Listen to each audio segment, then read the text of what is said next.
Welcome to She Said Homestead, the podcast that explores homesteading from a range of perspectives. We're Sage and Mickayla, two homesteaders, each with unique experiences, properties, and future goals for our homesteads. We're discussing various homesteading topics, sharing our personal experiences as women working full-time who are managing homesteads as well, and shining a light on the stories of other inspiring homesteaders. Before we dive in, be sure to hit that subscribe button so you never miss an episode. And if you enjoy our podcast, please consider leaving a review. It really helps us grow and share these homesteading stories with even more people. Hey guys, welcome back to the podcast. My name is Sage from Terra Nova Acres. And I'm Mickayla from Calico Cow Acres, and we both have homesteads in Western North Carolina. Today's episode is all about seasonal eating in spring, which we love to talk about food. But before we get into that, tell me a little bit about your week.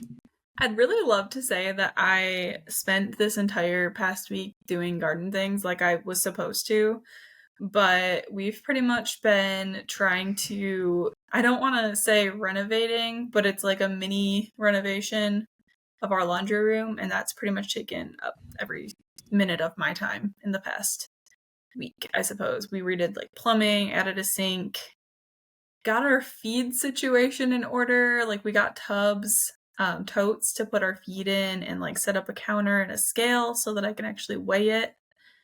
And just, I've been cleaning that. We put in a new light and took down all the old curtains, took out the old AC that was here when we moved in, and they were covered in spiders and bugs. It's a lot nicer in there now. That's pretty much all I've been doing, is trying to get my house clean. I guess it's spring cleaning, I suppose. I don't know. You could call it that. That's fair. Yeah, and it sounds like you have a nice setup to wash your eggs and get your feed soaked and all that stuff without having to go through your house and get to your kitchen sink to do all of that. Yeah, I kind of got to the point where I'm just like so sick of our house, like our floor. We already have a subfloor and no other floor, so it's just already always dirty, and I'm sick of having like the thought of poopy, like chicken poop boots walking through my house. So yeah, I'm excited to have a sink so I can actually soak their feed out there and like wash my hands and wash the poopy eggs before I come in. We're gonna set up a shelf in there to do like, or it'll hold the egg carton so that I could just like pack up eggs in there, and then I bring them all inside and put them in the fridge. It's gonna be nice. We're like 80% there. Still waiting on a few things. Closer than you were, though. That's a big deal. It was a nightmare. Like, you could literally not walk in that room because it had our home renovation stuff from when we were like demolishing the house and redoing the roof and all that kind of stuff in there. It has all of our random garden supplies and like extra like bags of wildflower seeds and clover and random things like that. All of our feed, all of our chicken treats, random boots, rain jackets, Taylor's tools and toolboxes, our laundry, literally just like it's like a 10 by 15 room, just loaded. Like you literally could not walk in there. Doing laundry was painful, so I didn't do it very much. I'm like, I keep up on laundry more now. I'm excited. Well, that's a good way to go into the season, because that room will get used and it'll help the rest of the house stay clean and organized, and I wish I had a similar setup, to be honest. I'm happy that I got it done. We had to kind of push a few of the garden things back that I've been needing to do, so like I'm a little bit more behind on that, but I feel like getting things organized and in order is necessary for being able to stay sane in the next month or two. So I'm very, very happy about that. But now we need to catch up on garden stuff. Well, that's just all of spring always, so whatever. Yeah. Catch up on spring things until it's no longer spring. That's how it worked, right? What were you up to this week? For me it does. Oh, what were you up to this week?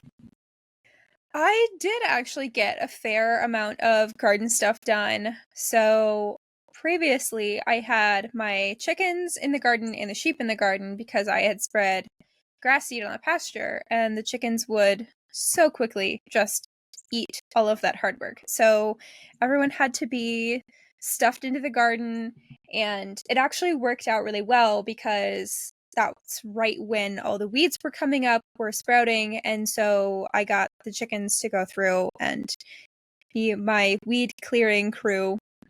So my garden space actually looks pretty good for spring, way better than it did last year. And so I kicked them out. The sheep still have a small area where they can access the run-in shed that's in the garden.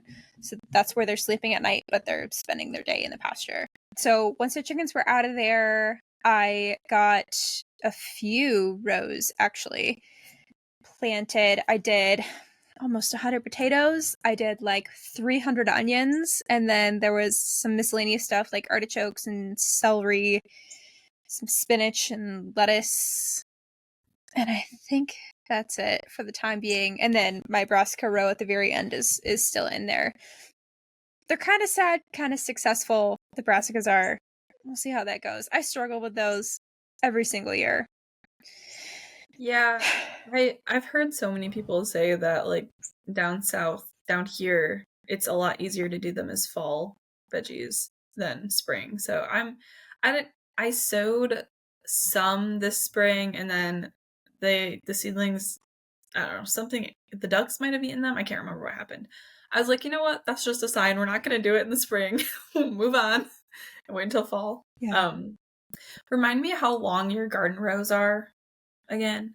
It depends a little bit based on where it is in the garden. Some spots are longer than others, but they're roughly 35 to 35 to 45 feet long. Okay.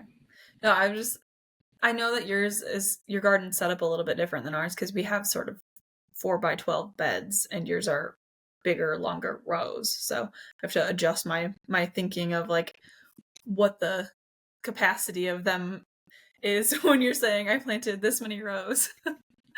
Yeah, so like an average row for me is 6 feet wide by 40 feet long. Mhm. So I have an entire row of onions. That's a lot. So yeah, like one of your rows is like almost, it's like 3.5 of my beds, which is a lot. It's not a small amount of space. Actually, no, it's more than that. It's like 6 of my beds. It's a lot of onions for you. Well, I was sitting there planting them, and I got like half of a bed done, and I was like, surely that's enough onions. And then I counted, and I was like, well, for one, I eat a ton of onions. Onions go in pretty much everything I cook. And I was like, well, I really should aim for about one a day, right? Like if I'm trying to grow a year's worth of onions. Yeah. And so I just said, whatever, I'm gonna fill the rest of the bed. Yeah, our garden tour that I put out, it's pretty much just me saying, hey, there's onions in this bed, in every single bed. And I had somebody comment and ask what the heck we're gonna do with all those onions. So same sentiment, but honestly, I was thinking about it when I was trying to reply. I literally said, well, we're gonna eat them. But thinking about it, with all the canning that I do, it goes into sauces, salsa, pickles, like all of the pickles, any relish, anything. Like onions go into most of the stuff I can besides the sweet things. And anything that I'm going to pickle that's not getting canned, that's just like a refrigerator pickle or whatever, that will have onions in it. If I wanted to make onion powder, I could dice them up and freeze them. If they start to go bad, there's like so many different ways you could use them. So I feel like you can't have too many. Like if they start to go bad, you can just preserve them, right? Like, I don't know. Yeah, and I think there can be a little bit of shock there because each person cooks a little differently and eats a little differently. And so, you and I might eat a ton of onions, but for someone else, a year's supply of onions might be a quarter of that. And so It just depends. It depends on what you enjoy eating personally. Yeah, and I mean, I don't know. I think that they're a great companion plant. And so, like, if they're going to help keep pests away from my other plants, I'd rather have way too many of them that I have to give away if I don't know what to do with them than not have enough, you know? Like, it doesn't hurt to have them. They don't take up that much space. I tried to plant them as companion plants last year. I basically put them on the borders of my rows, and that was a huge mistake because they got overtaken by the weeds that crept in from the walkways. Yeah. Which, you know, in the middle of summer, I have some very unruly grass and clover and all kinds of stuff that sort of just like creeps in on the beds. And they really don't like that weed competition. And so that's why I didn't get any onions last year. And also why I was like, whatever, I'm going to plant 300. I don't care this year because I'm determined to have some onions. I did like a very similar thing last year. I planted them at the edges of my beds. This year, since we mulched most of our pathways with the cardboard underneath, I'm hoping that like the creeping isn't going to be a thing. But I had the exact same issue last year where everything crept in and then I got like my onions were this big. They're like golf ball size or smaller. So I did at like the front of the rows this year for the tomatoes and in the middle of the rows for where my peppers are going to be because they'll come out before the peppers are like massive. So hopefully that works out. Again, that's another experiment, but still sort of a companion. It's just the rows within my rows, if that makes any sense. And on to today's topic, which is spring seasonal eating. We talked a little bit previously about what seasonal eating in winter looks like, and now it's the next season. So we're going to have that conversation again with new food items that are in season now. It is, what day is it? It is April 10th. It's mid-April while we're recording this. I'm curious because it's kind of a special day for me. Have you eaten anything out of your garden yet for this year? Ooh, good question. My rapini started flowering, so I pinched it off and ate it. It was really spicy. I don't really count that, but the technical answer is yes. This time last year, I was harvesting lettuce because I was planting lettuce in like January last year, but I didn't do that this year. So I really haven't had that, you know, satisfying first harvest of the year from my garden yet. What about you? So it was the first couple days of April that we started harvesting spinach, and I've been putting that in Taylor's like eggs in the morning on weekends. He likes, we call it green eggs without ham, or greens eggs without ham because he's vegetarian. So we've had that, and then today I actually harvested bok choy from the garden to make stir fry. And so that was really exciting. That feels like the first thing I've like harvested from the garden, I guess. And it was really yummy. It was starting to bolt. So I was like, okay, we got to use this today. Stir fry time. I used egg noodles that I had made like back in January or December. And yeah, it was yummy. I'm happy that I didn't waste them. Usually with greens, I'm really bad at timing it. And so I feel like most of them they go to seed. Or I just give them to my birds. Yeah, it's tricky. That spring season for those cold, hardy veggies that also don't like the heat is just tricky, no matter what you do in the South. Mm-hmm. Well, I guess also I have been harvesting cilantro all winter out of the garden, which has finally gone to bolt this week. And so I need to plant more, but I don't know if that counts. That I planted that in the fall. And then celery I planted in the fall is finally like a luscious shrub of celery. I planted it super close together, so it's really small, which is fine. I've been using the leaves, like the celery greens, as parsley, basically. And I think we talked about that the last time we've talked about food in the garden. I don't know. I've talked about it before on here, but I've been using that as a parsley replacement for like the entire winter as well. So a few things, not a lot. To give people who are listening some context, Mickayla's last frost date is typically, or technically, is mid-April, and typically actually is more like Mother's Day, which is beginning of May. And then my last frost date is technically mid-May, like May 15th, but typically is also Mother's Day. So I'm a little colder than where she is, but we're both in the South. Yeah. Yeah, I mean, we're an hour from each other, but there's a lot of elevation change in that hour. You're a lot more in the mountains Yeah. than I am. So yeah, we have a local strawberry farm, and they have a little like farm store, and they have strawberries that are almost ripe right now, and it's April 10th. So we're getting there, but it's still a little bit early in the season for harvesting a lot of things. I would say if our asparagus were in there next year, if it was next year, our asparagus, and we could harvest them, we would have been eating asparagus for like a couple weeks at this point, I would say. But they're still too young. That's pretty cool. Yeah, they're all like 4 feet tall.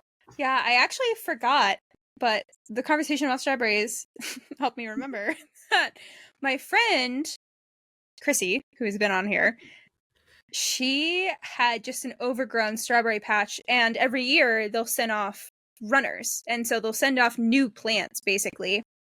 And she was so overgrown with it, there was just no space for them. So she was harvesting those and then giving them out to friends, and most of her friends are in Asheville and don't have a ton of space, so they're like, yeah, give me 5 strawberry plants. And I was like, I'll take all your strawberry plants. So she gave me, I didn't count, but it must have been like 150 strawberry plants, and I planted those out this weekend. That was more gardening that I did, and they have flowers on them. I'm probably supposed to pick them off.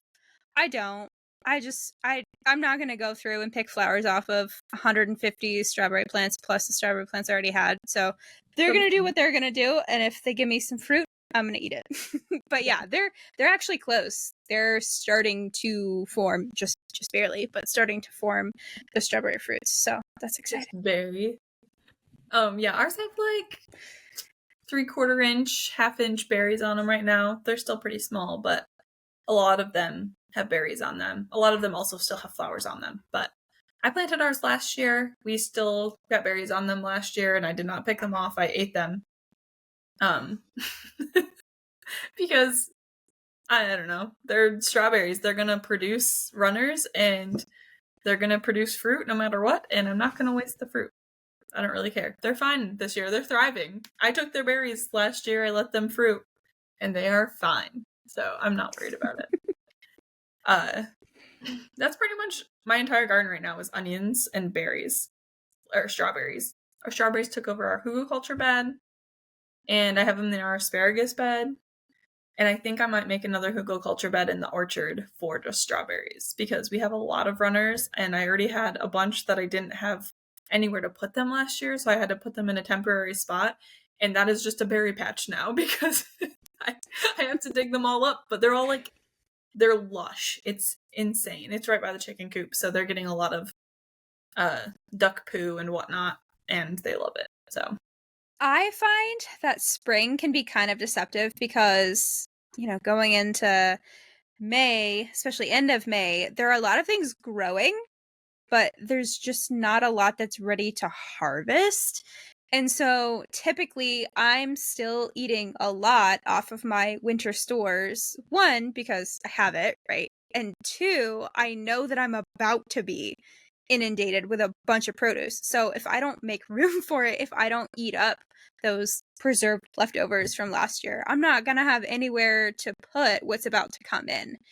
So it's a funny season food-wise for me, at least.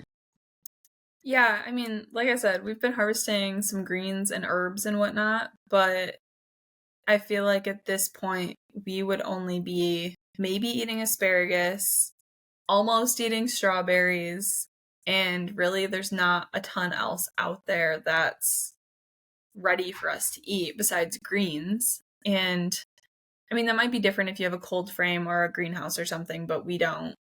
We're just, throwing stuff in the ground and hoping that it grows. So I think that really until probably mid-June, at least in my garden, there aren't really things that I'm consistently pulling out besides greens. And that might change in future years.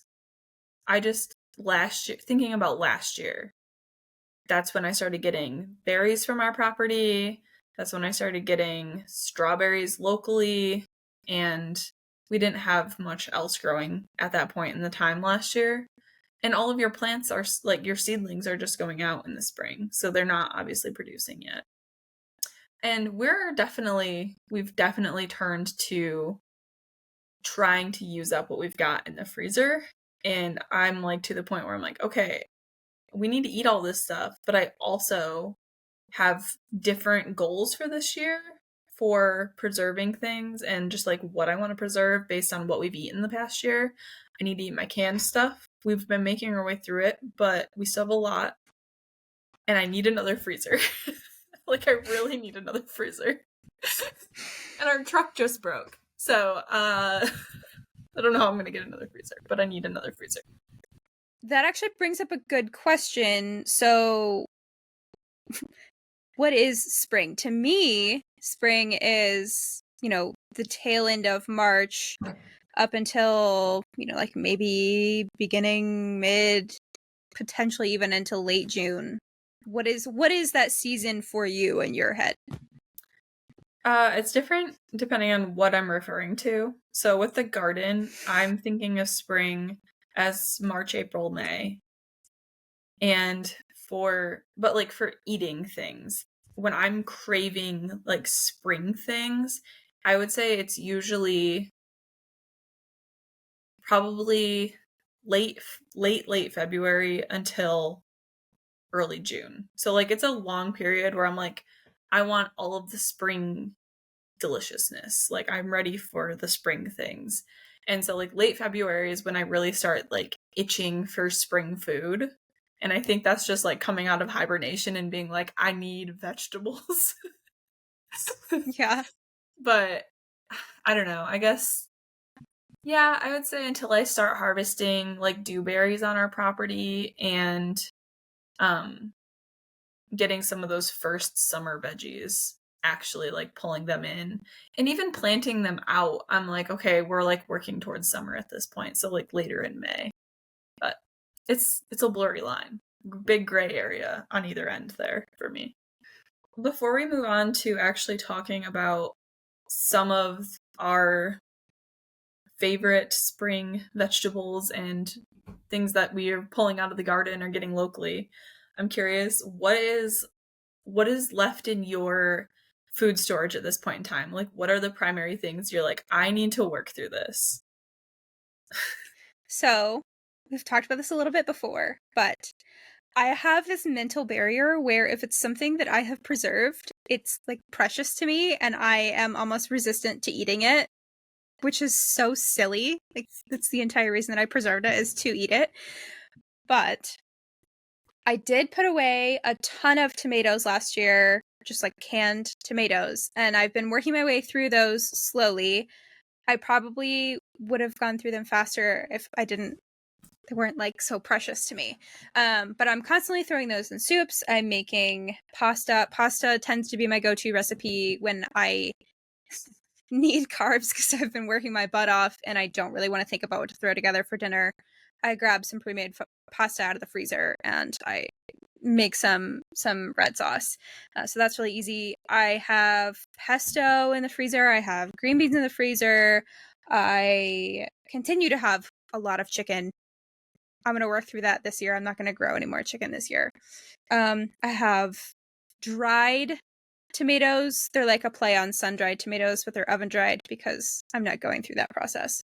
But they're a specific tomato variety that I grow to have that. So I have a bunch of that. I'm almost out of my dried peppers that I use for just like seasoning and things. And I'm trying to look at my shelf of stuff right now. I do have pickles left. I have apple butter left. I have some jams left. There's a melange of things that I have left over at the current moment.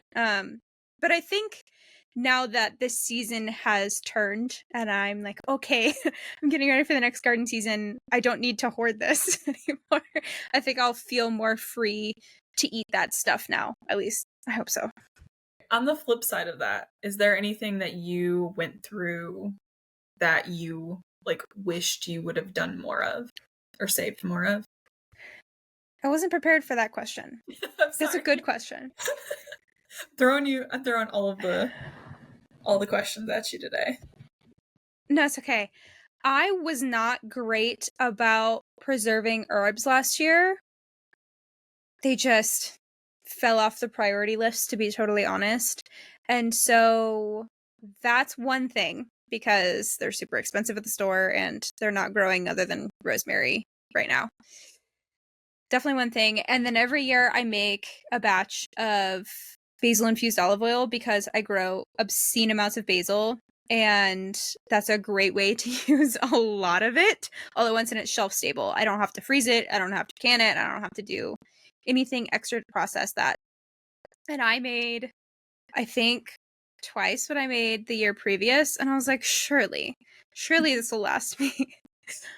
But I'm on my last jar of it, and I'm not going to be able to make more for months. So I'm like, really should have made more. But again, that's kind of herb related. So that's what comes to mind. Also, the peppers, because I'm also almost out of them. That was one thing that I knew I wasn't going to have a ton of, and peppers just kind of struggle in my garden. My garden isn't great soil. It's way better than it was, but it's still not awesome. And so pepper plants continue to be stunted in my garden personally, and I'm aware of it. I'm good with it. I just plant a ton of them and then get what I can get from them. Yeah. Peppers, bell peppers in particular, is something that I really am hoping to grow more of and preserve more of, like freeze this year, like slices or dices of them, because I use them in so much stuff. And I ran out of them very quickly. I have a lot of jalapenos left, and I use those in a lot of stuff too, but we grew a lot, and I wish we had more poppers, but like the diced jalapenos that I have, we have plenty of those still. And then I think for me, it's I'm rationing our tomatoes, our tomato sauce. I'm like, every time I open a jar, I feel the same way. I'm like, oh, I don't want to use it. Well, we only have X amount left. I like have to go look and count every single time, and like, it makes me sad. I'm like, oh, I only have this many more meals until I have to wait. So that's, I think, the tomatoes, bell peppers, and then I feel the same way about herbs. I'm really hoping. Last year I didn't have like half-gallon jars at all, really. I had a handful that I was using for things. I got a package of them from Azure in like one of our recent orders, and those are going to be to hold like basil and parsley, some herbs that I want that I don't want to crush until I actually use them, so they retain their oils. I need to be better about that this year too. As well as, this is like not necessarily using it for food over the winter, but I really want to be better about taking cuttings from my herb plants and potting them up over winter and like rooting them so that I don't have to buy a bunch of herb starts from the store, like thyme, the stuff that would die over winter, or putting like cloches on them for the winter so that they don't die. That's something I really need to get better about remembering, because I wanted to do that this year and I completely forgot. Yeah, I feel like for any homesteader, there's a list of, I really want to get to this. And it's a very few, if any, that we finish that list, but that's okay. Yeah. We'll make progress every year. Some things might happen some years and not others. Maybe this year will be the year that I preserve some herbs. Maybe. So what do you still have a lot of that you're feeling like you need to go out of your way to eat versus is scarce, other than tomato sauce? So we only have a chest freezer, and I lose things in there very easily. So I feel like I have a lot of edamame left in there, and it's just because I forget to use it. It's not even that I'm not using it because I don't want to. I just completely forget that it's in there. And like I'll probably grow the same amount this year because we could easily go through it. I just need to have like a list on my freezer that says what's in the freezer so that I remember. So that's one thing. I have a lot of garlic scape pesto left, and I've just been tossing that in everything. I made like a white bean soup, like a Tuscan white bean soup. I took like 3 ice cubes worth of that in there last week. What else? I feel like our canned stuff it's pretty consistently used up. Like we have little bits of everything because we've used, like I tried to get X amount for the year or more, and for most of it, like the fruits and stuff, I did more than I thought we'd need. So there's nothing where I'm like, okay, we have way, way, way too much of this thing. It's all pretty evenly used up, which is good. I feel like that's how it's supposed to work, right? Like I have enough left till the next time I need it, so it's working out well. I guess pickles are like the one thing that I'm running out of, I would say, where I'm like, oh, I wish I would have done more, but I didn't want to do more this year because I've never made them before and I didn't know if I would like the recipes. And so I didn't want to get stuck with too many. And turns out I really like them. So, I could smash a jar of bread and butter pickles in one sitting and I'm like, okay, well, I only made 11 and there's like 3 left. So definitely making more of those. That's interesting because my pickles from the 2023 season, I changed my recipe. And the first jar I opened, I was like, oh no, I don't like this recipe at all. And then it was like months later because I didn't touch them after that, really. I opened another one and I was like, well, whatever. It's here. And I tasted it and I was like, oh, okay. All right. This tastes very different after it's, sat and marinated. Mm-hmm. And now I love that recipe and I don't know if I can remember exactly what it was. I have the same problem. I'm like, okay, well, which recipes did I use? Did I follow the recipes? I'm very bad about tracking that. I don't even know if I followed the recipes that I used. I might have just gone rogue with it like I usually do. Just tossed things in until it looked good. So yeah, we're out of Taylor's spicy dill pickles. I'm gonna make more of those next year. We're almost out of my bread and butter pickles. I have dilly beans that we haven't really eaten too many of, so I might not make those or as many of those next year. And then I have a lot of relish, but we've actually been using it. I just made a lot. So I'm not sad about that. I might not have to make any this year, but I probably still will. Are you ready to talk about some actual produce that's in season? Yeah. Yeah, let's actually talk about the foods that you can pull out of the garden or get from the farmer's market or get from the grocery store. The big thing in spring is leafy greens, and that is a pretty broad category. So I tend to think of things like lettuce and salad mixes, but that also goes for spinach, it goes for arugula, even things like dandelion greens and stuff like that. It's a very, very broad category. Kale too. So within that one item, there's a lot of different plants that fall within that. So it's going to kind of depend on what you like. If you don't like kale, obviously don't seek out kale just to eat it because it's in season. But leafy greens in general is a really big thing in spring. Have you used dandelions for anything? Like personally? Every year, I tell myself that I'm going to make dandelion jelly. And I go pick the flowers, and then I set them aside, and then I don't dehydrate them or use them immediately. And they get moldy, and I'm like, I have picked dandelion greens to try to use in salads. It's kind of a delicate balance because you do not want old dandelion greens. You want them young and tender. And usually when I find them, they're my pasture. And so then there's also the question of, well, how long has it been since an animal passed through here? Like, should I really be picking this, or should I leave well enough alone? But if you get a good, tender, clean dandelion plant, they are good. They can be good. I've never tried anything with dandelion. I've seen people like fry them, which looks really good, but I'm just like so weird about textures. I have so many texture issues. I don't know if I would be able to actually enjoy it, even if it tasted good. So I might try them someday, but I haven't yet.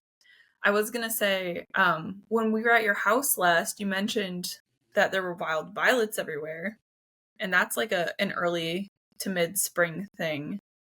I didn't make any last year, but there are like medicinal uses for wild violets and grape hyacinths, or you can make them into tea and or syrup for lemonade, which I made grape hyacinth syrup. Do not use regular hyacinths, grape hyacinths only. It's like a different species. I don't know. I think it's muscari is what their like actual name is called. Those are another like wild flower that you can use for edible and medicinal purposes. I feel like there was another thing that I was going to use violets for, and I just like, even when you ask me when we were at your house, I still cannot think about it. I've been trying to figure it out, and I can't. And I even took the time to Google it and look it up after that, and I've already forgotten. But I know that you can make some really cool stuff with that. You can soak them in oil to use medicinally. I mean, they're just generally edible, so you can throw them in a salad and make it look really pretty. There's a lot of uses for it. I'm not fully educated on that, but that brings up a better topic, which is just foraging in general. You know, whether it's dandelions, violets, what else? Mushrooms, ramps in this area. And what you can forage is going to depend on where you live pretty heavily. But here, ramps are a really big deal, actually.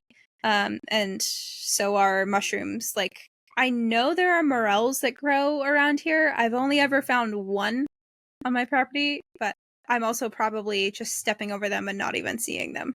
Yeah, they take a trained eye. I used to hunt for them with my uncle when I was a kid, and I was really good at it, but I kind of lost it. So I haven't found any here. I'm gonna get the spores and whatnot for them in the future and try and like get them to grow in our woods, because I think our woods it's like perfect for them. So maybe in the future. I'm planning to start making kombucha again, and I'm gonna add wild violets to the kombucha, even just for color, but it will add some sort of flavor too, like a floral note to it. We have them literally all over our entire yard. Like our whole yard is violets mixed with clover mixed with ground ivy, and the bees love it. But I'm like, okay, these are so pretty. I feel like I need to use them for something before they're gone. I didn't even know this before today, but came across some content from Black Forager, and she was saying that you can actually eat hostas. So if you harvest them while they're just sprouting, the leaves are just coming up and they're still curled, you can take a knife, chop them off at the base, and then basically roast them and almost treat them like asparagus and eat them. I've never tried that, but I saw that and was like, I wish I knew that last week, because my hostas are all leafed out now, but that's pretty cool. Again, something I know about and have never tried because I'm scared of textures. I might try it in the future if I ever plant hostas, but I kind of have a vendetta with hostas that we're not going to get into. I'll tell you some other time. It's pretty funny, but I have hostas that grow in my yard and even in my woods as weeds. So that's why that was particularly interesting to me, because they're already out of control. Do you have fiddleheads at all? Like ferns? I do, actually. I don't know exactly what kind of ferns I have, but there are definitely ferns that are back in my woods. I don't know how to cook fiddleheads, though. Not a clue. So basically, fiddlehead ferns are just like the baby ferns before they're like the spirals still, before they've opened up. What does it say? Yeah, when they first poke out of the ground, they're all curled up, and then as they continue to grow, they'll unfurl and then become that fern leaf that you think of. And it's just like sauteed with garlic and lemon butter. There's very few things that you can't cook that way that wouldn't taste good. You know? I mean, anything you put butter on, really, I'll eat it. Butter and garlic on it? Yeah. I'll probably eat it. Unless it's escargot. That's my line. I'm not about it. I'd probably throw up, honestly. Like, because of the texture. Oh yeah, that would be especially bad for you. Yeah. So, a few other things that you could forage. There's so many things you can forage, and it really just depends on your location. But fiddlehead ferns are like the tiny little heads of ferns before they've opened up. Those are good sauteed. Butter, garlic, you know. Can't go wrong with that. I think what I mentioned before, ground ivy. It's also called henbit. That's something that you can use, and I think it's like a green you can put in salad or like a pesto.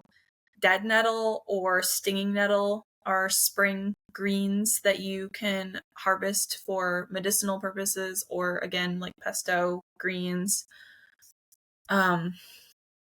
There are like a lot of other things too that I'm trying to remember them. I know willows in the spring, you can harvest willow bark and like you make tea out of willow bark. And I'm pretty sure it's the kind of willows that you got, or something similar to that. It's like the fuzzy pussy willows. Is that what you got? I have two weeping willow trees, and then I just got 100 pussy willow cuttings today that I'll stick in the ground and try to make like a living fence out of. Okay. Yeah, so in the spring, the willow bark tea is like a natural, I don't, like Tylenol. Like it helps with like aches and stuff.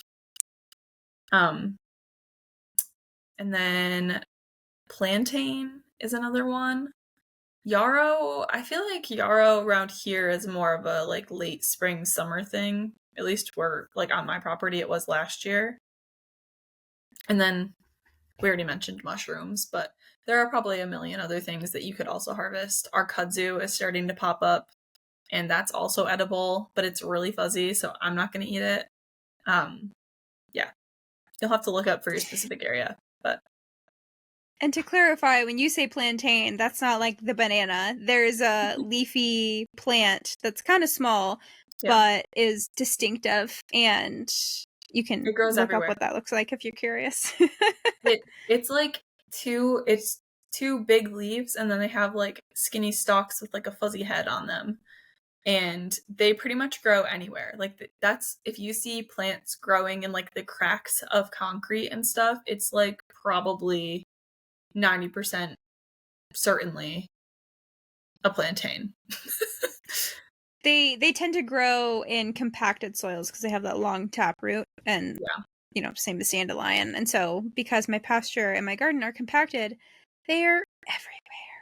We have a lot of them too. But they're really good. They're actually really good for medicinal purposes too. That's like a really easy to find and very prolific, common medicinal plant that you can use for like multiple things. So again, I'm sure that I'm missing a million possible things you could forage, but yeah, that's a podcast episode in itself, right? But those are the main ones that are around in our area for spring. Yeah, and I mean, I'm not like an expert forager by any means. I am barely a beginner I can't talk. I'm barely a beginner forager.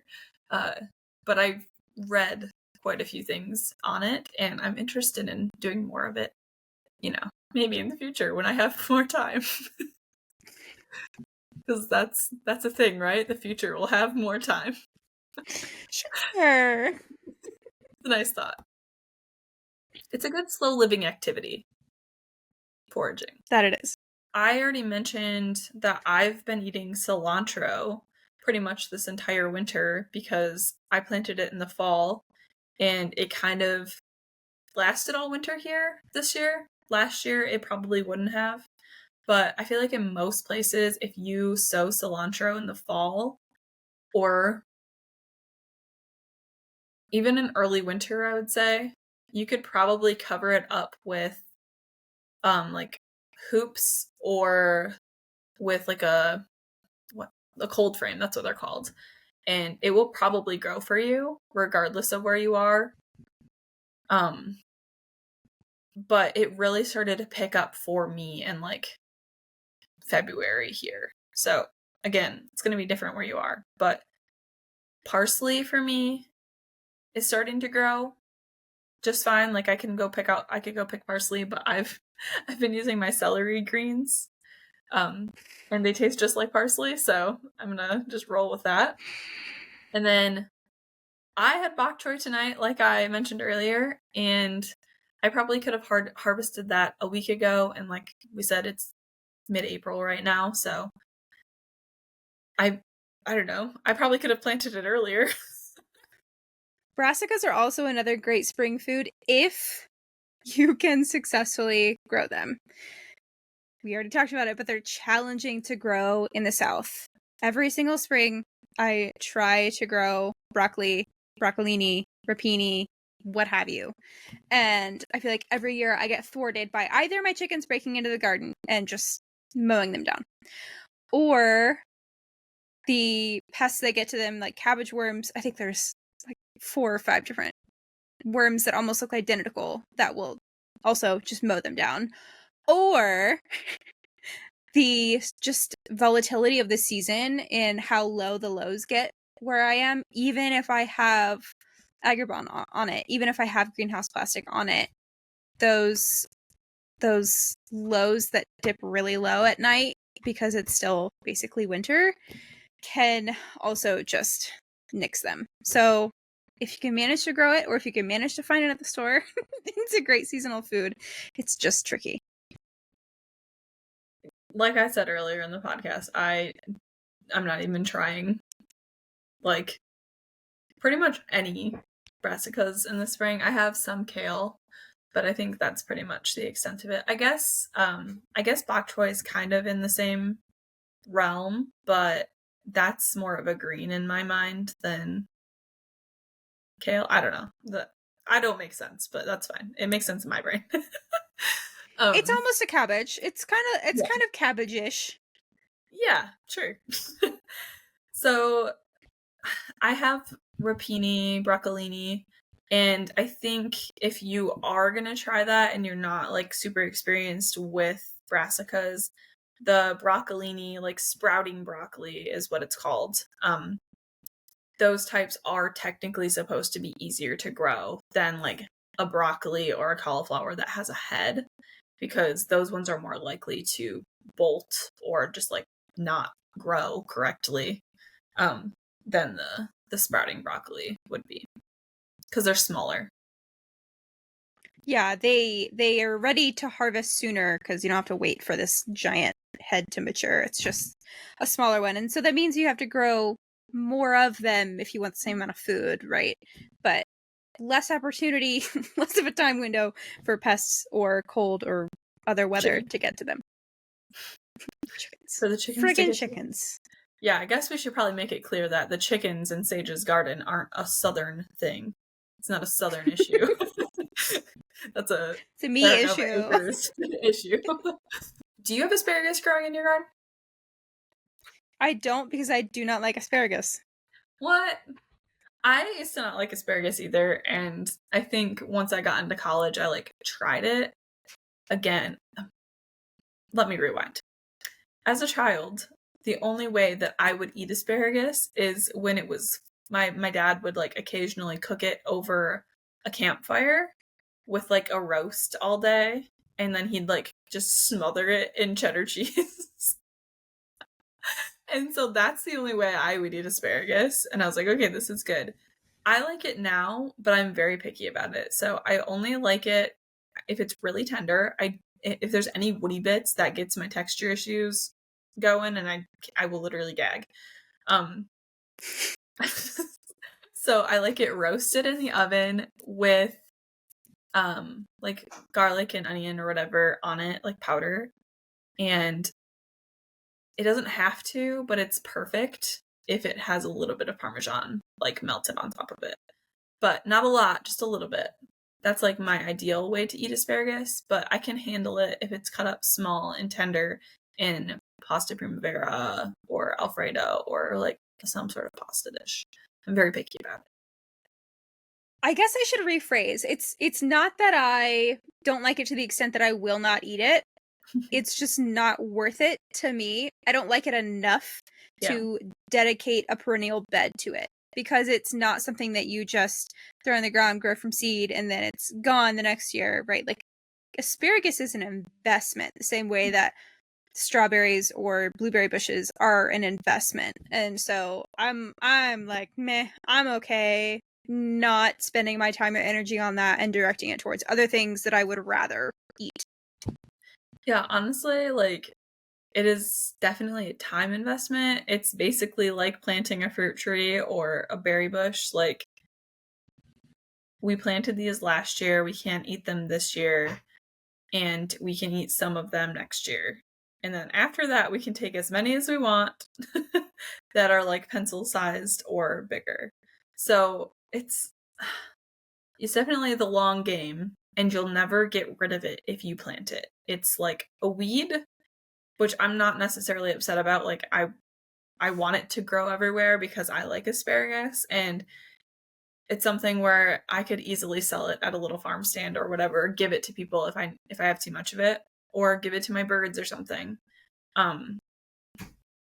It's a perennial in our garden. I'll probably plant it in fruit tree guilds down in the orchard. But again, it's an investment. You have to wait for it. And if you don't have the garden space set up where like you want it to be there forever, you don't want to plant it. Like, don't plant it unless you want it to be in your garden forever. So like, Sage, you have a lot of garden space, but you use all of your garden space. So like, I understand where you're coming from. Like, if you don't absolutely adore eating it, then why plant it?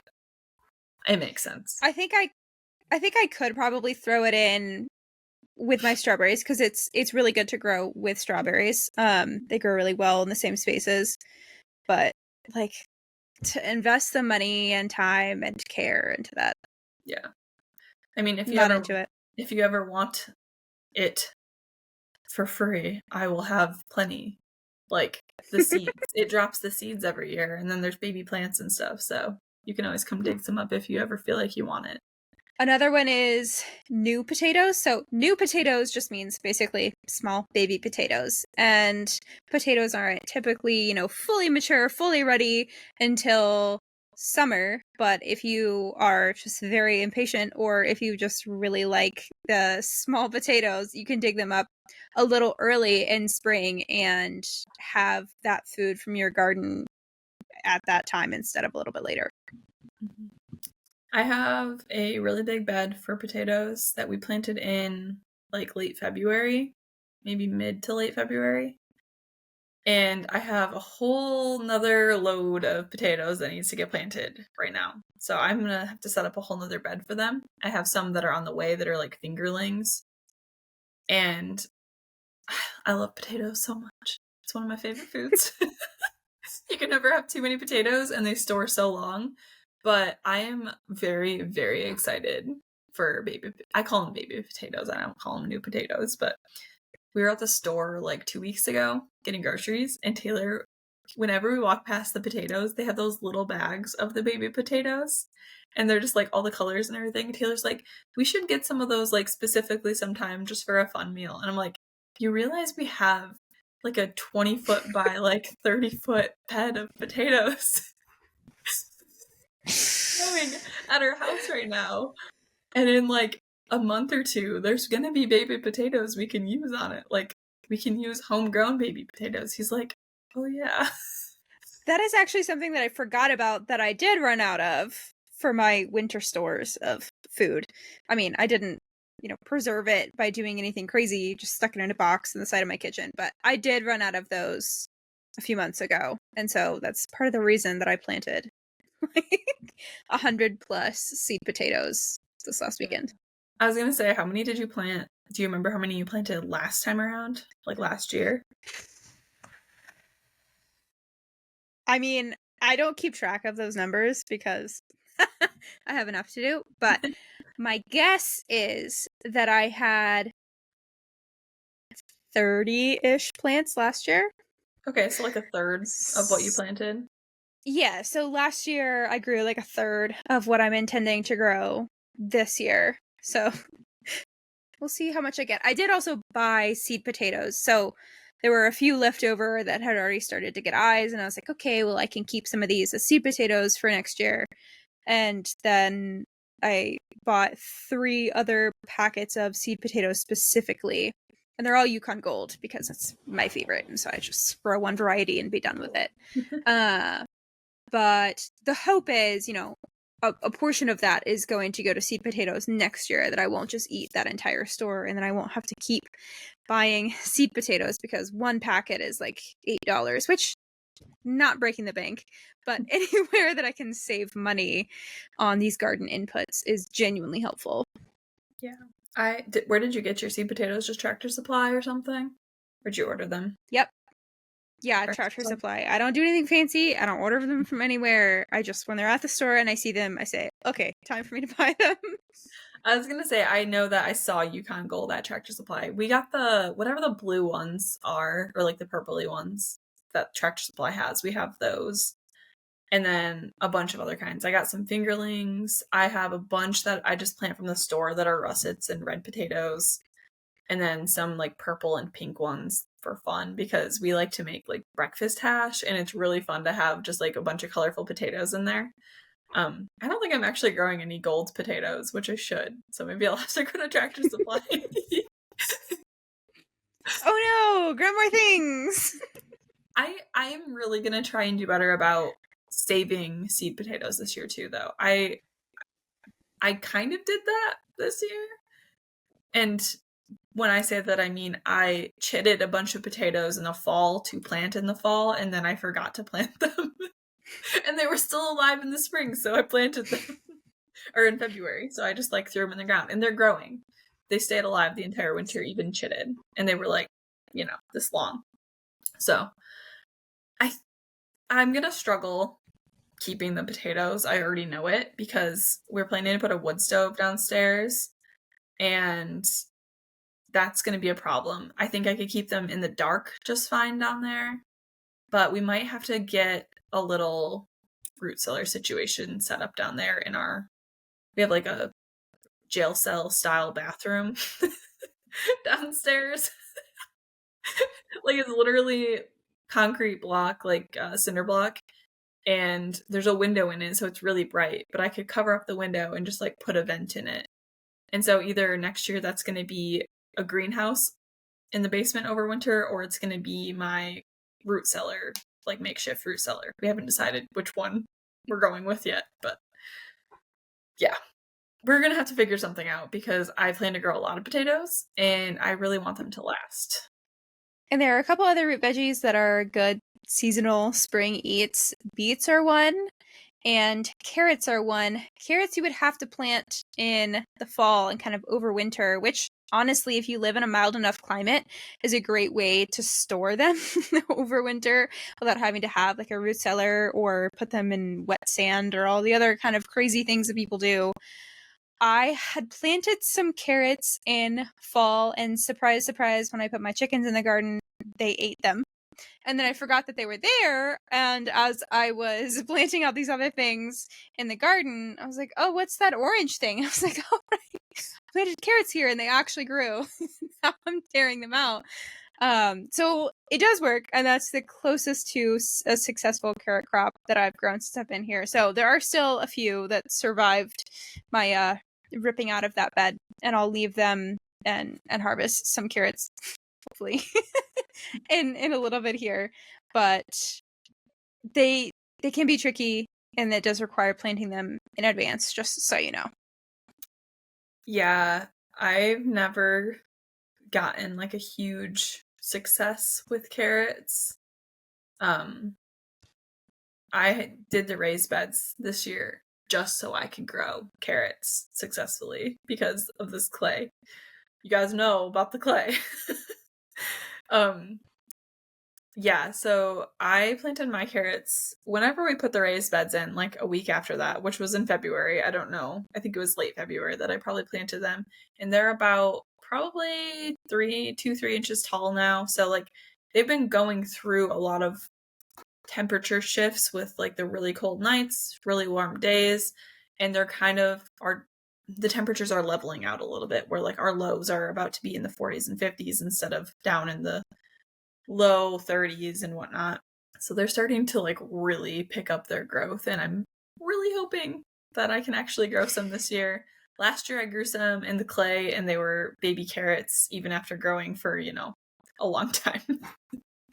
So I'm looking forward to it. We're going to try and store some of them in a few different ways if we do get a harvest, just because I want to see what works. And like, I've seen the sawdust sand trick people do. I've also seen people do that and then all of them mold. So I'm scared to try that one. I've seen people do them in like, they wrap them in like a Walmart Meijer bag, whatever, grocery store bags. And then you like tape them closed so that they're sealed up, and then you keep them in the fridge. Like an extra fridge, obviously. And I've seen people leave them in the ground and just like cover them up really well so that it's like a root cellar, like you said, Sage. But I've heard that they do get sweeter after it frosts in the fall. So I think I'll probably try and plant a fall crop of them too, just to see if there's a taste difference. Another great one is garlic scapes. You do have to grow hardneck garlic to get scapes. Softneck garlic will not give you those scapes, but they're kind of funny looking. They are basically a seed head. If you let them go, they would bloom and then turn into seeds. But it's this long, thin thing that grows out of the very top, and you know that they're ready when they curl under, and they basically make a circle. And you can harvest those. They're great to chop up and use almost like you would use green onion, but with garlic. Or if you have a bunch of them, you can make a pesto out of them. Pesto doesn't always have to be made with basil. It can be made with any green, including garlic scapes. And I know people like to use them for things like broth. What else do you use them in, Mickayla? So for our scapes last year, I dehydrated some to add to soups and whatnot. I might do that again and make them into powder this year just to try it. I chopped them up tiny like chives or green onions, and I froze them that way too. I made them into garlic scape pesto. I pickled some, and those ones were really, really good. I really liked those. And I saved so some of them got a little woody, and like some parts of them you have to kind of cut off. You can't really use them unless you chop them up really, really tiny or make them dehydrated and powder them. They get woody if you like leave them too long. So I had a lot of parts that were like that, and I saved those in a freezer bag, and then I add them when I make broth. So that's like something that would have gotten thrown away, and I just like toss them in when I make broth. So I think that's all the ways that I used them. I could be missing one. Do you grow hardneck garlic? I tried both. Okay. I tried both last year. I prefer softneck because it stores better. Hardneck does, you do get that fun scape from it, but you have to use them sooner. And I'm kind of meh about garlic scapes, to be honest. Like, it's fun and it's cool and it's something that comes out of the garden, again, before a lot of the other things do, but to me, it's like, is it really worth it? So I think I have just a handful of hardneck garlics in my garden right now, just for that like fun factor of, oh, it's exciting. But the bulk of my garlic got eaten by chickens. Are you noticing a theme here? I was going to ask you about that earlier. They were recovering. Yeah, there were some garlic plants that were big and healthy, and those weren't really phased, but any that were kind of stragglers or weak got fried chickens. And so I don't have much garlic to come in this year, but that's okay. Learned a lesson, and I have different plans moving forward. But yeah, generally I'm a fan of soft neck garlic more so than hard neck, and so I garlic scapes aren't a huge harvest for me. Well, you can have some of my garlic. I have probably more than I could use in a year. I will say, I grew almost all hard neck garlic last year. I think the only soft neck I grew last year was like a few bulbs of store-bought garlic to see if it would grow.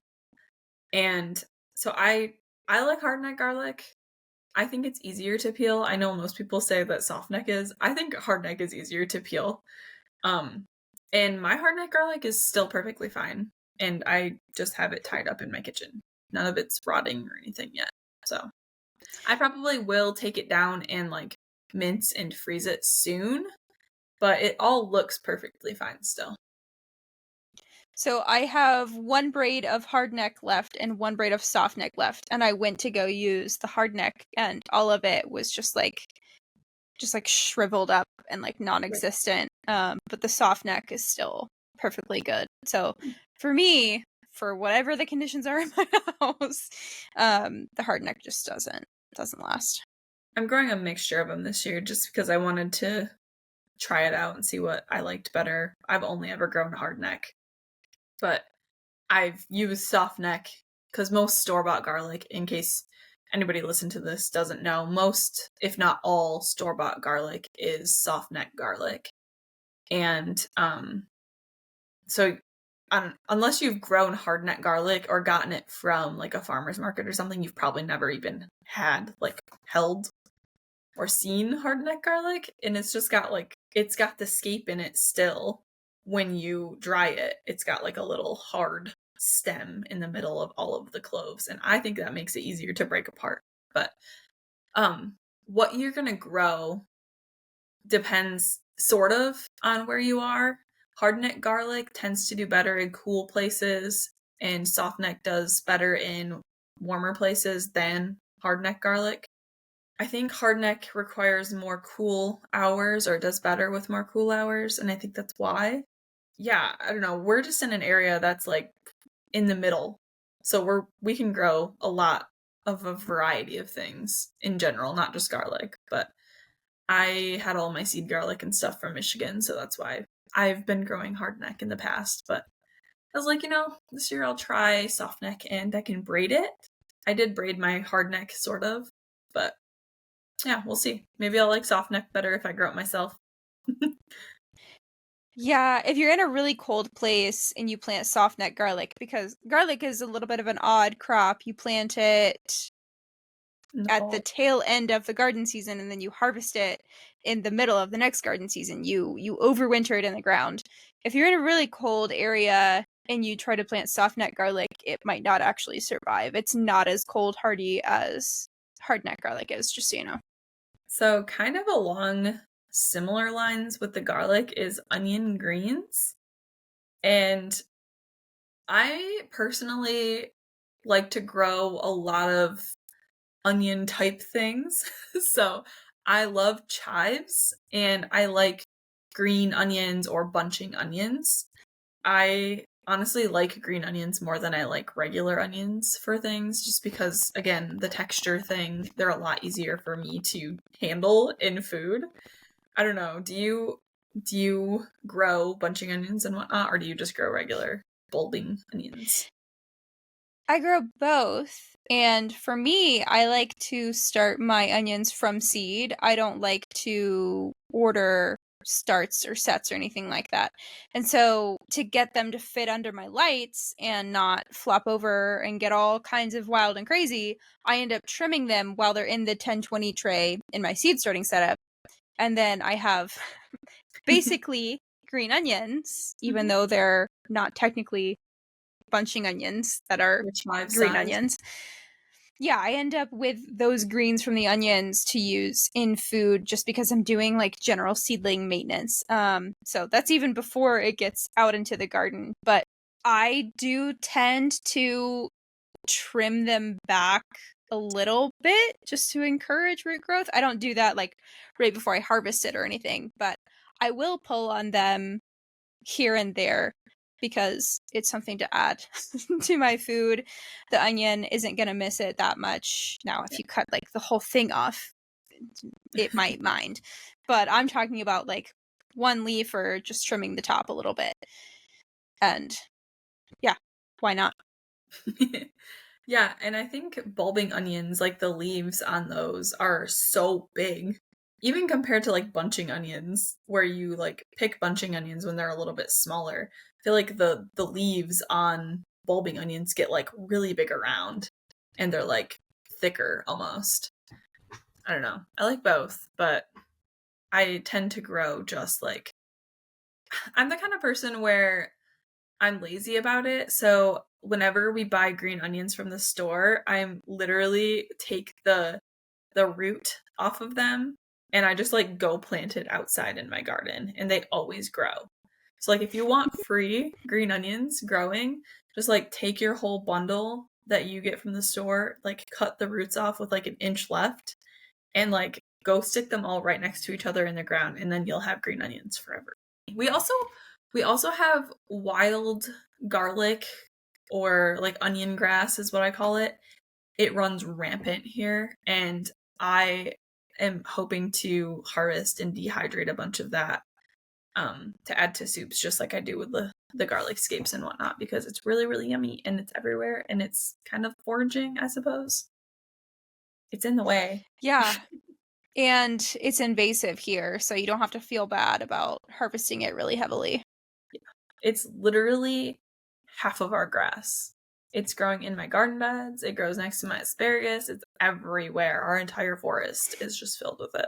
And seasonal eating isn't limited to just vegetables. There are other things. And if you have chickens, you probably know that spring is the time that it seems like all of your chickens lay more eggs than you think that they could possibly handle. I know I went from getting like maybe 6 to 7 eggs a day, and now I'm getting more than a dozen a day. I've like doubled what I was pulling in for eggs. And part of that is because I have older hens, so it's more noticeable if your chickens are a little bit older. But they're, the season's changing. It's lighter outside. It's warmer outside. There's more bugs for them to eat. The grass is growing. They're just happier. And I have a backlog of eggs, even though I sell them. I'm sure you do too right now. Yeah, I have baskets filled with eggs right now. My fridge is filled with eggs right now. I've been trying to preserve eggs in every way I possibly could think of. So I've been making pudding with lots of eggs. I've been making more breakfast sandwiches. Just like adding extra eggs when I make breads or baked goods and just like anything I can. I'm selling them too, and I just still have so many. Yeah, my favorite way to preserve eggs or use extra eggs is to make pasta, and that's a food that I eat pretty regularly. You can throw them in a quiche is a great way to use them up. You can make like egg salad or like hard-boiled eggs, various things with those. Like I mentioned, making pickled eggs. That's something I'd never tried before Meg gave me some, and I actually really liked them. I was kind of like hesitant. I wasn't sure if I was going to. We make a lot of like eggy breakfasts. So like Dutch babies. That's one of my favorite spring breakfasts on the weekends is Dutch babies because it's really easy and it feels fancy and it's so yummy. And it also uses up fruit because I put usually like I make like a berry sauce to go on top of it or like I'll bake apples into it or like applesauce into it or something and it's really really yummy. What else? You can also take advantage of the surplus and preserve them. You can water glass them for the winter when your chickens might not be laying. Or they also freeze really well. I've seen people, scramble them and then pour them into ice trays so that you can pull that out once it's frozen and stick them in a Ziploc bag and then throw them in a pan for whenever you do want them. Or you can go ahead and pre-cook them. I know you make breakfast sandwiches, and so you will pre-cook that and just freeze it cooked in the shape that you want it because it goes in the sandwich. So there's there's a lot of ways that you can cook with them to eat right away, and then there's also a lot of ways to store them for eating later when eggs aren't as readily available. Yep, I'm freezing mine in pucks as like raw eggs, and I have like silicone baking trays that hold 1 egg per hole. And so I've baked them in those for breakfast sandwiches, and I have those eggs all stacked in a gallon bag for when I have time to make breakfast sandwiches and freeze them. Or we can just pull them out and make fresh breakfast sandwiches. And I also have, like, I'm going to use those silicone trays also to just freeze the raw eggs as well. So I have raw egg pucks that I could just pull out and use in baked goods, or if Taylor wants scrambled eggs, I can pull out 4 of them or however many he wants. And then, like I said, pudding. I'm going to make pudding pops too, because the recipe for pudding that I found makes it makes a good bit of pudding, but it uses 7 eggs, and most of them only use a few or 1. So yeah, that's a good way to use them up. Another thing that's kind of coming into season in the spring is dairy milk things, because all of the spring babies are being born and everyone is coming back into milk, whether that's cows, sheep, goats, etc. There's a lot of dairy. I just got a text from one of our Azure standard group members, like our group chat. She said, does anybody want to have some or try some sheep milk? I have sheep milk available. So I'm like, I might have to try sheep milk. Yeah, hopefully next year we'll have goat's milk. that would Maybe. be fun. Yeah, we talked a little bit about dairy in the winter seasonal eating. And for most ruminants, for most animals, you can schedule them to birth whenever you want, at your convenience, so that you can schedule when you are in milk and when you're not in milk. Or if you have multiple animals, you can schedule them so that they're offset so you always have milk. But for sheep, they are seasonal milkers. You can't really do that with sheep. And so, for me, that's what I have as my future dairy animal. And so that is a more seasonal food for me than it is maybe for some others. But also for ruminants, that spring flush of grass that's really rich helps, cows make more cream than they otherwise would. And that can depend on other factors too. Like if you just have a really healthy pasture and you happen to move them to that can bump their cream up too.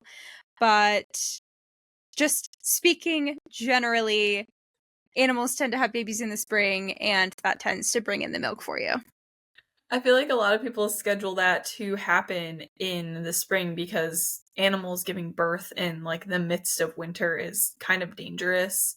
It's a lot more of a risk than it is in the spring when temperatures start to warm up. So like it makes sense that it's happening all in the spring when, like you're trying to get the garden and everything put in, but it's like it can be an early spring product that you're bringing in from your homestead or farm or whatever.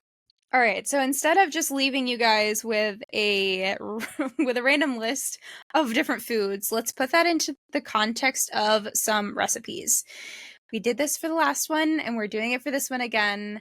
These are things that we actually eat. This is just theoretical, random, whatever.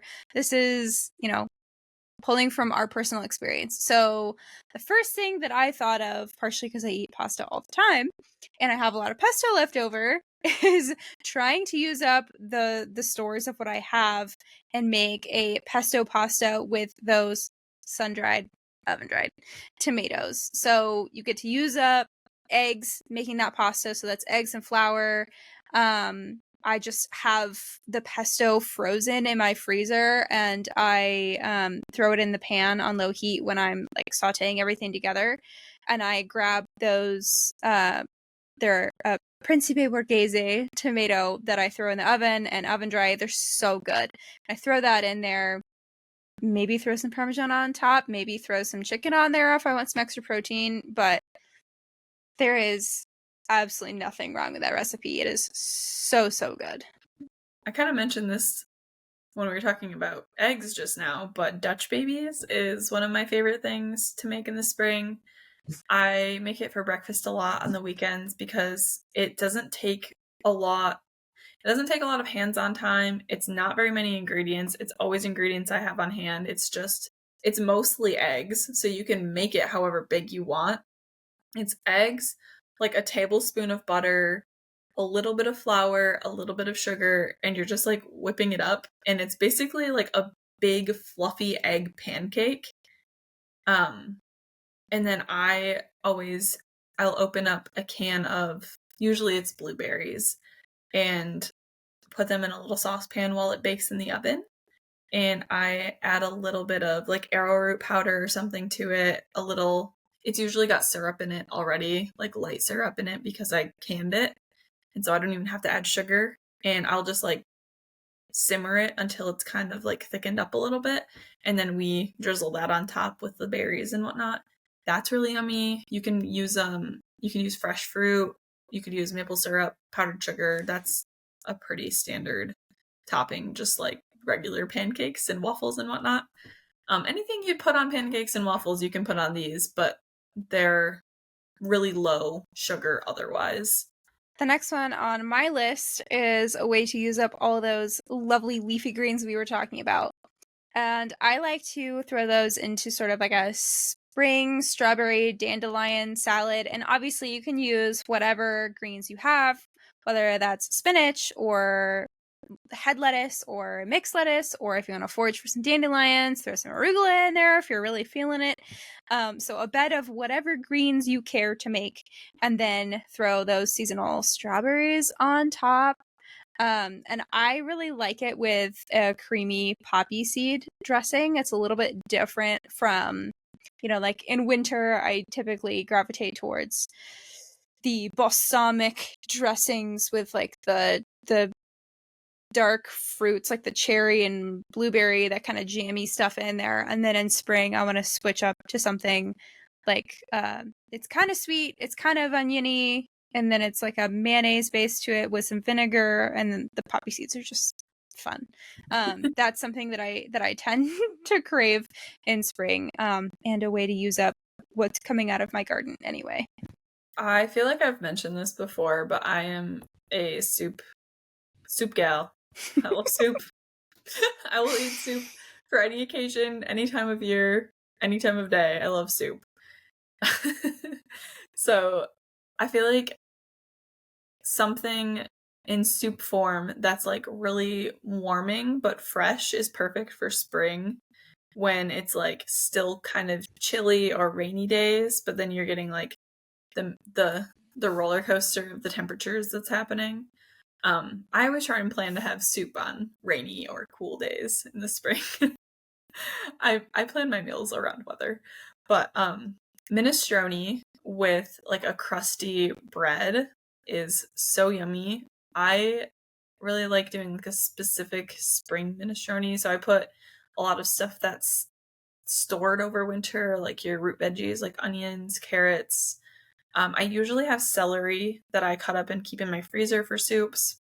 And then garlic, you could put like new potatoes in it.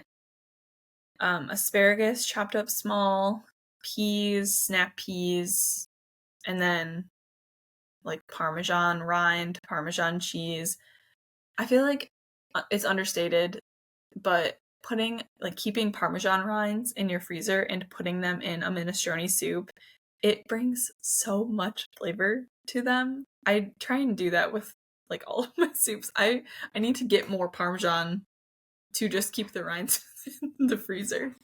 But yeah, if you have like fresh herbs that you can add in at the end, that's really good. pesto that you've frozen, or, you know, if you're making it fresh with fresh herbs.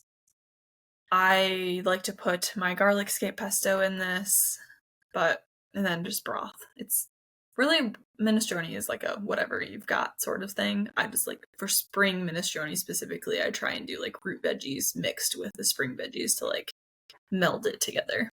Another one on my list is some good old steak with some roasted carrots, roasted asparagus, and then some sauteed mushrooms and sauteed garlic scapes. The thought of that meal is actually making my mouth water right now. And obviously, you can use whatever vegetables you have on the side, but that's just using up some of what we talked about in the list. If you don't have mushrooms, that's okay. You can just swap in something else. If you don't have garlic scapes, totally fine. Throw some onion in there. I am thinking about this with morels on the side, and my mouth is literally watering right now, like thinking about that. Oh my gosh, that sounds so good. I haven't had morels in a very long time. And we will throw a PDF down below for you all to look at those recipes. If any of those sound good to you and you want to actually look at how to make that, we will give that information to you. Thanks for joining us on this episode of She Said Homestead. We hope you enjoyed our chat. Before we say goodbye, we'd love to hear from you. Send your homesteading stories to us at shesaidhomestead@gmail.com. We can't wait to share them on the air. To stay connected, follow us on Instagram for updates and sneak peeks at what's coming up next. If you like video podcasts, make sure you subscribe to the She Said Homestead YouTube channel too. We can't thank you enough for being part of the She Said Homestead community. Until next time, happy homesteading.